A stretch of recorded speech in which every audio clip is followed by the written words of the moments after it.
Mehdi Hasan joins us now from Washington, D.C. Mehdi, you have just stepped out of the cable news ecosystem, and this past week we spotted a tweet of yours saying that the mainstream media's coverage of the campus protests against the Gaza genocide is actually worse, more biased, more dishonest than its coverage of the Gaza genocide itself. Nobody saw that coming. How is it even possible? Yeah, I wonder the same thing. How is that even possible? I spent the last 6 months critiquing the mainstream media, both from within when I was at MSNBC and since I left a couple of months ago. And yet, the events of the last week, 10 days here in the United States and the coverage of what's happening on campuses is just so shockingly bad that I'm looking at what's happening in Gaza. I'm saying, well, at least there's some good coverage of Gaza. At least there's some investigations by NBC News and BBC News and Sky News that show what's happening in Gaza to Palestinians. I don't see any good journalism in the coverage of the campus protests. I see journalists joining in to whip up hysteria, to misrepresent facts on the ground, to smear and abuse student anti-war protesters. Whereas the coverage of the guy who turned up with a knife at a pro-Palestine demonstration, a pro-Israel protester? Where is the coverage of the pro-Israel protesters who shouted, "Kill the Jews," sarcastically, and the university went and arrested this pro-Palestine student thinking they said it? I mean, it's just the coverage is so one-sided, and that tweet of mine that you read from was a direct response to a CNN segment from a straight news anchor, basically smearing all of the kids on campus as anti-Semites and comparing America today to 1930s Germany. People have lost their minds. Do you think it has anything to do with the fact that these are American institutions that are under attack, as opposed to the Gaza story, which is another country that the U.S. has a relationship with? Oh, 100%. I think a lot of it has to do with elite media and elite politicians losing their mind over elite universities. You'll note a lot of this is going on in Ivy League schools, in Columbia, in Yale. There is a lot of editors in newsrooms who went to these schools and whose kids are going to these schools. There's a lot of politicians whose kids go to these schools. I just think that is a real issue where it's very personal for a lot of people covering this stuff.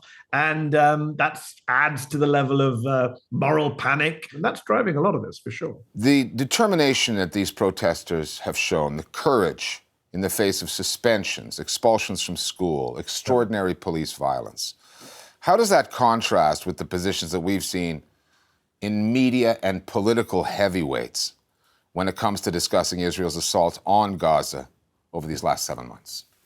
It's a good question, Rich. It's a good comparison. When we talk about kind of moral courage, we haven't seen much from our political and media elites. People live in fear. That's the great tragedy. If everyone in our political and media elite was completely pro-Israel, that would be fine. I mean, I wouldn't agree with them, but that would be fine.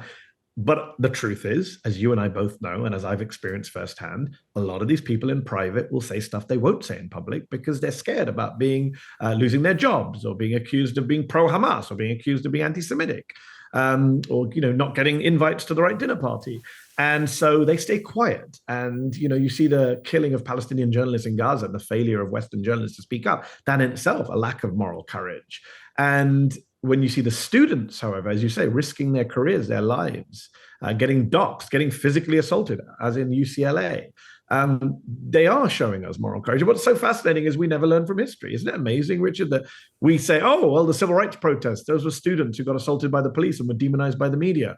The anti-Vietnam War protests, assaulted by the police, demonized by the media. The anti-South African apartheid protests, assaulted by the police, demonized by the media. The Iraq War protests. We can go through the list.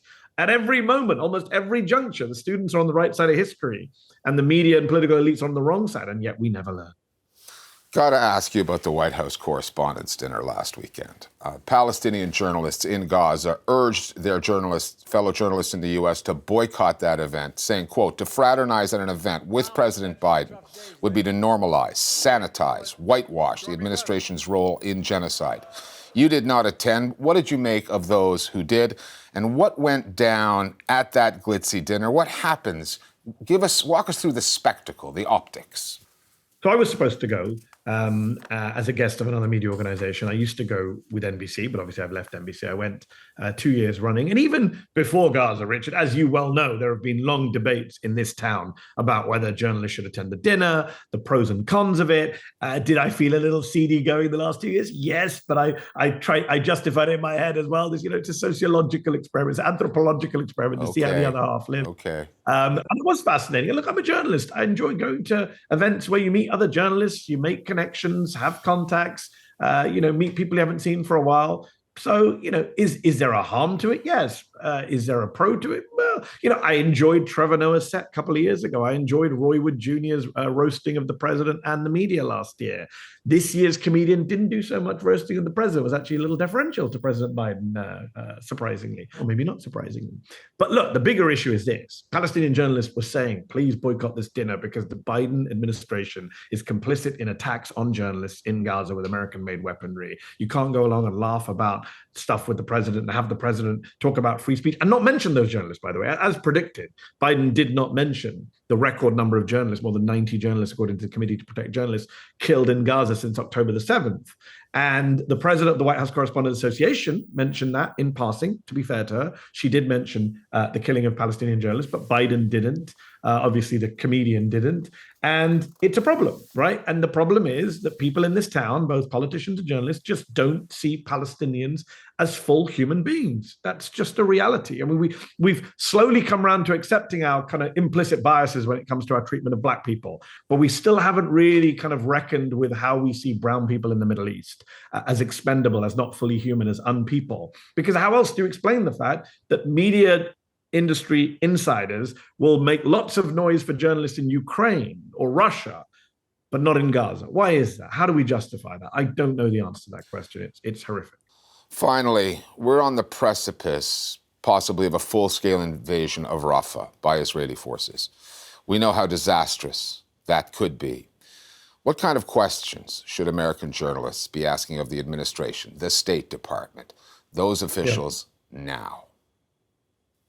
Well, to be fair to some of my colleagues at State Department briefings, Matt Lee from AP and Saeed Arakat and Ryan Grimm and Prem Taka, there have been some great questions. I don't know if your viewers have watched some of them. They're worth watching.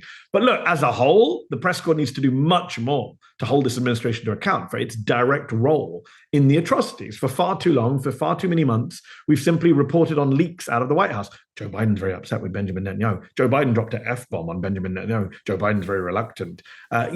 That's not good enough, right? We need to publicly hold the administration to account, Biden, Blinken, all of the rest of them, as to why they are involved in these mass killings, why they're allowing Israel to cross their red line, and why they're not innocent bystanders. The US is not a bystander. The US is arming and funding this. It's very much a participant in what is going on in Gaza. And the media need to make that clear to their viewers and readers and listeners. And the media also need to make that clear in their questions to the administration. The number one question should be, why are we not there? Why do we not have Western media organizations on the ground in Gaza, in Rafah? What does Israel have to hide? Why is Israel blocking access? And why is the administration okay with this? It wouldn't be okay in any other war zone in the world with a government blocking access to the free press. Why have we just normalized this over 7 months? Mehdi Hasan, great to have you back on Al Jazeera's air, however temporarily. Best of luck with the new platform, Zeteo, and we hope to speak to you again sometime soon. Thanks for having me, Richard. With the U.S. consumed over campus protests that are now nationwide, the larger story at the core of all this, Israel's genocidal assault on Gaza, is getting less coverage than it had before. It could not be a more dangerous moment for that to happen. Israel's Prime Minister, Benjamin Netanyahu, has repeatedly said he will launch a full-scale invasion of the southern city of Rafah, come what may. A whole range of voices have warned just how catastrophic that would be. Forcibly displacing, illegally, more than 1 million Palestinians who have already been chased from their homes with nowhere safe to go. But in Israel, among extremist elements in Netanyahu's government, the invasion of Rafah has almost become an article of faith. It is the fulfillment of what those politicians have always said it was, as one Israeli minister reiterated this past week, the total annihilation of Gaza. We'll be keeping our eyes on what happens in Rafah and beyond, and we'll see you next time here at The Listening Post.